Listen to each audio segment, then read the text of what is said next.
রাজধানীর sir Salimullah medical college Mitford হাসপাতালের সামনে একটি লোমহর্ষক এবং খুব দুর্ধর্ষ একটি হত্যাকাণ্ড সংঘটিত হয়। তো এই হত্যাকাণ্ডের সঙ্গে জড়িত দুইজন সদস্যকে ঢাকা মেট্রোপলিটন পুলিশ গ্রেপ্তার করে এবং তাদের কাছ থেকে একটি অস্ত্র উদ্ধার করে। এবং গতকালকে আমরা ভিডিও ফুটেজ পর্যালোচনা করে ওই হত্যাকাণ্ডের সঙ্গে সরাসরি সম্পৃক্ত দুইজনকে আমরা গ্রেপ্তার করি।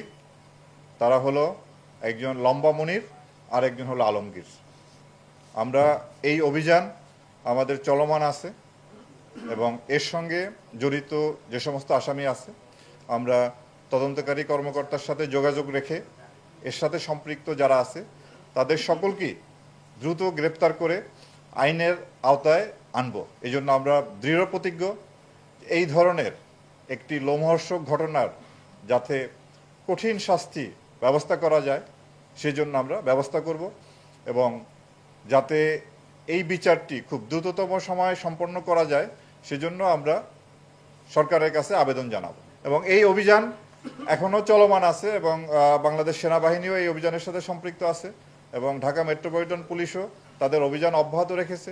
আমরাও আমাদের অভিযান চালিয়ে যাচ্ছি। এটির মূল তদন্ত ডিএমপি করতেছে, তারাই তদন্ত করে এর সঙ্গে কারা জড়িত কীভাবে সম্পূর্ণ বিষয়টা বের করবে এবং আমরা ছায়া তদন্তের মাধ্যমে আমরা ডিএমপিকে এক্ষেত্রে সহায়তা করছি। আমাদের কাছে অপরাধীর পরিচয় অপরাধী, সে কোন দলের কত বড় শীর্ষ নেতা বা কত বড় নেতা সেটা আমরা কোনোভাবেই বিবেচনায় আনি না।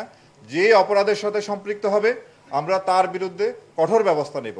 এখানে দলীয় পরিচয় আমাদের কাছে কোনোভাবেই মুখ্য নয়। আইন শৃঙ্খলা পরিস্থিতি নিয়ন্ত্রণে রাখার জন্য আমরা সবসময় কাজ করে যাচ্ছি। আপনারা জানেন যে 5ই আগস্টের পরে আইন শৃঙ্খলা রক্ষাকারী বাহিনীর যে মূল বাহিনী বাংলাদেশ পুলিশ সহ অন্যান্য বাহিনীর যে অবস্থায় পর্যবসিত হয়েছিল সেখান থেকে দ্রুতই আমরা স্বাভাবিক পর্যায়ে আসার জন্য চেষ্টা করে যাচ্ছি এবং আমি মনে করি এই পর্যন্ত আমরা মোটামুটি অনেকটাই গুছিয়ে এসেছি এবং সামনে যে ভবিষ্যতে আমরা আরও সফলতার সাথে আমরা আরও আন্তরিকতার সাথে এবং নিষ্ঠার সাথে আমরা দায়িত্ব পালন করব।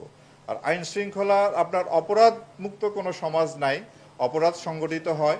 সেই ক্ষেত্রে দেখার বিষয় যে আমরা কিভাবে রেসপন্স করছি। আপনি মব ভায়োলেন্স বলেন, চুরি বলেন, ডাকাতি বলেন, দস্যুতা, খুন, প্রত্যেকটা ঘটনাই আমরা মামলা নিচ্ছি এবং এর সাথে জড়িত তাদেরকে আমরা কিন্তু গ্রেপ্তার করছি। কাউকে কিন্তু কোনোভাবে ছাড় দেওয়া হচ্ছে না।